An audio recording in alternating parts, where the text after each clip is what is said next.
Thanks to the highlight reel that social media has become, all we ever tend to see with reverse dieting is people losing weight while increasing calories. In fact, there was a time I was noticing this trend, so I started paying attention, and over the next 8 examples I saw on Instagram, 7 of them lost weight while increasing calories. In fact, I went on a streak of my own at that point, showing what real reverse dieting looks like. Because the truth is, while it is possible to lose weight reverse dieting, it's very rare and should never be expected. So understand, what you're seeing online is not reality. There's nothing wrong with you if you're not losing weight during a reverse, as the point is to put you back into a better spot metabolically so you can see better results later during the cutting phase. But with all that out of the way, it is possible to lose weight during a reverse, so what I want to do today is explain some of the reasons why people do lose weight and show you what you can do to give yourself the best chance possible, or at least at a minimum, minimize the amount of fat you gain during the process.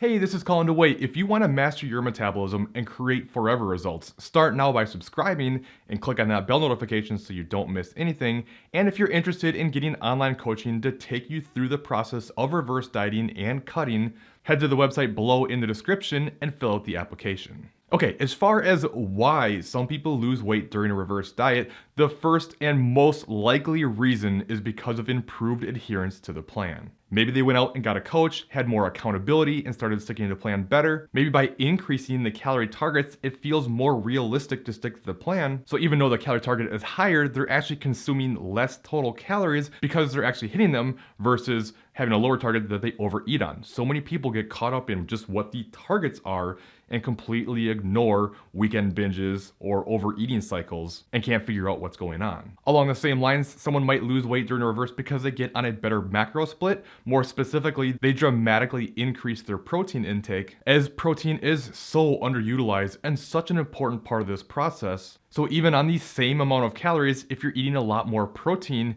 you're going to burn significantly more calories thanks to the high thermic effect of food. If you don't know what the thermic effect of food is, it's basically how many calories your body burns just processing the food you eat. This is what people mean by not all calories are created equal. Something that's high sugar and low protein is not going to have a very high thermic effect of food, whereas a higher protein source will. So while maybe the same calories going in, your net is different. The thermic effect of protein is usually between about 20 and 30%, whereas with carbs it's only about 5 to 8, and fat is only about 2 to 3%. Alright, another reason why someone might start losing weight, or more specifically fat, is they get on a more effective training split, or especially if someone goes from not strength training at all to starting a good strength training program. The training stimulus is so powerful, and especially for someone who is new to training or is coming back from a long layoff, they're gonna build muscle quickly.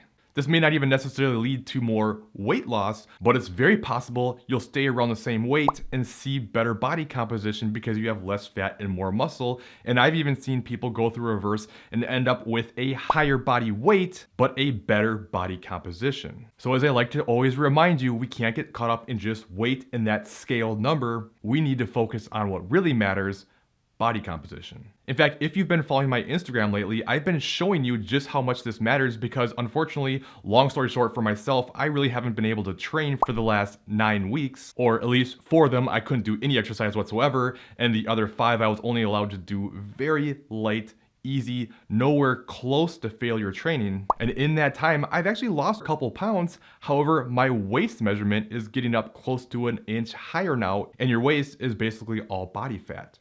Which, for the record, no worries there. I'll be able to come back again. Everything will be fine, and I'll recomp quickly. I just want to show the point and the danger of only looking at scale weight. And on the topic of weight training, I recently did a video about common reverse diet mistakes, and I was kind of kicking myself after I released it because I missed a very important one, and that is the mistake of not utilizing strength training during the reverse diet. So many people only use strength training as a means to burn extra calories and try to lose weight. But honestly, your strength training should stay relatively the same year-round no matter what phase you're in. You use the strength training to build muscle during a reverse/building phase, and you use it to maintain your muscle during a cutting phase. And by not training when you have all these extra calories your body could put to good use, it's just a huge mistake. You want to use those calories, and it's going to help you significantly for the future. Now, the last reason someone might lose weight during a reverse diet is probably one of the least likely reasons, but it does happen sometimes, especially at the end of a cutting phase when you're coming out, and that is your metabolism is just increasing at a faster rate than the increase in calories you take in, especially if you're staying diligent to the plan and increasing calories more slowly. There does seem to be this almost magic window I see happen with people who are coming out of a cut and start a reverse diet where we can just keep increasing calories and things just go really well. But you also have to realize this is typically a time when you're going to be more hungry than usual and it can be much harder to stick to the plan. But what can happen is calories start coming up, you start recovering better, you start feeling better, you have more energy, you're moving around more throughout the day, you're performing better, you just feel more energetic and just feel better in general. So especially in extreme examples when people have just been running to the ground, sometimes things can really take off as it finally stops being starved. Okay, with that out of the way, let's talk about some things you can do to give yourself the best chance possible for weight loss. But again, I need to stress, this is very unlikely, it's not something you should expect, but it can be possible, and no matter what, this at least will keep you from gaining more fat than is necessary during the reverse. So to me, the two biggest things are going to be, one, staying very diligent and true to the plan is going to be imperative to see these dramatic results. And then on top of that, you want to take your increases in calories slowly. At least from my experience, pretty much all the examples that I can show of people who have seen weight loss in these extreme cases during a reverse diet are people who they nail their macros every day. They always get all their exercise in. You know, they're weighing out their foods, all the things that are a lot of extra work, but they're also going to give you the best results. Now, I'm not saying this is something that you have to do or even should do. We just all have to determine our own unique balances. I'm just saying if you want these more extreme results, this is what's going to give you the best chance. And then from there, understand the slower you increase your calories,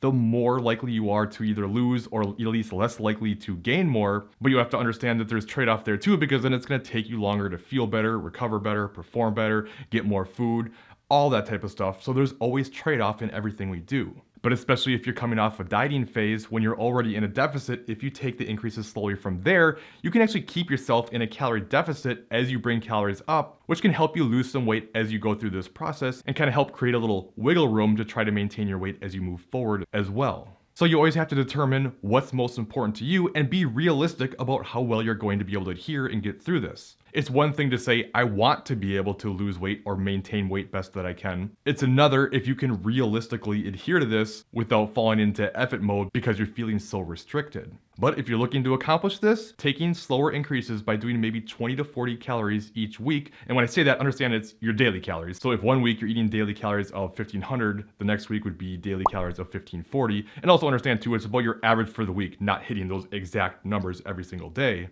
And then the same thing goes for reducing your cardio. You're just going to do it slower. But keep in mind with both, I recommend making adjustments weekly based on how things are going and not static increases. But I have a different video that covers that topic I'll put in the description below that you can check out after this. But with all this said, remember, your body is going to be fighting you in this phase, and it can be a struggle. So saying this is what you want to do is one thing, but when you're in the moment itself and your hormones are all messed up and you're just feeling terrible, it can be a completely different situation. So please, if you're struggling, if you can't adhere and you're constantly overeating, stop trying to force lower calories, bump up your calories to something more realistic and take it from there. And another thing you can do if you're not eating a higher protein diet is bump up that protein. As I already mentioned, the high thermic effect of food is really beneficial. It also helps you build more muscle. It also helps you feel fuller. It's the most filling macronutrient. So there's tons of benefits. So I recommend about 0.8 to 1.2 grams of protein per pound of body weight. And of course, if you couldn't tell already by what I said previously,